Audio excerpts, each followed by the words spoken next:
Next question వచ్చేసరికి అడ్డంగా కోస్తే చక్రం, ఏం మాట్లాడుతున్నావురా, నిలువుగా కోస్తే శంఖం, అదేమిటి? తెలుగు రాదు. మై ఫీలింగ్ మై డమ్మడెక్కడాలి. ఇప్పుడు ఒకటి ఉంది, దాన్ని అడ్డంగా కోసాం, అప్పుడు దాని షేప్ వచ్చేసరికి చక్రంలా ఉంటుంది, నిలువుగా కోస్తే శంఖంలా కనపడుతుంది, అది ఏంటి? ఇదేం కర్మరా దేవుడా. అలాంటివి చేయకూడదు. కొబ్బరికాయ. ఏంటి బాబా అన్న, ఇంకోసారి అన్న. కొబ్బరికాయ కాదు. క్లూ. సరే క్లూ చెప్తున్నాను, చెప్పు. ఓకే. క్లూ వచ్చేసరికి ఫర్ సపోజ్ ఇప్పుడు మనకి కూరగాయలు ఉంటాయి కదా, ఆ కూరగాయల్లో ఒకటి అనమాట. బెండకాయ. నో. గుడ్, ఎల్కేజీలో పడండి. నెక్స్ట్. నో. దోసకాయ. నో. బీరకాయ. నో. నో. కాకరకాయ. చేదు లేదా? మా అమ్మ చక్కెర వేసింది. మామిడికాయ కూరగాయ.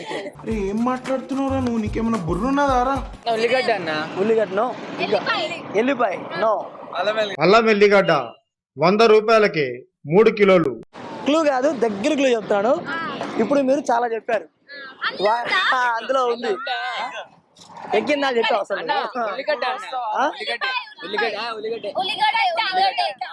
సరే మొత్తం ఫైనల్ చేసి ఒకటి చెప్పండి. ఆనియన్. రైట్.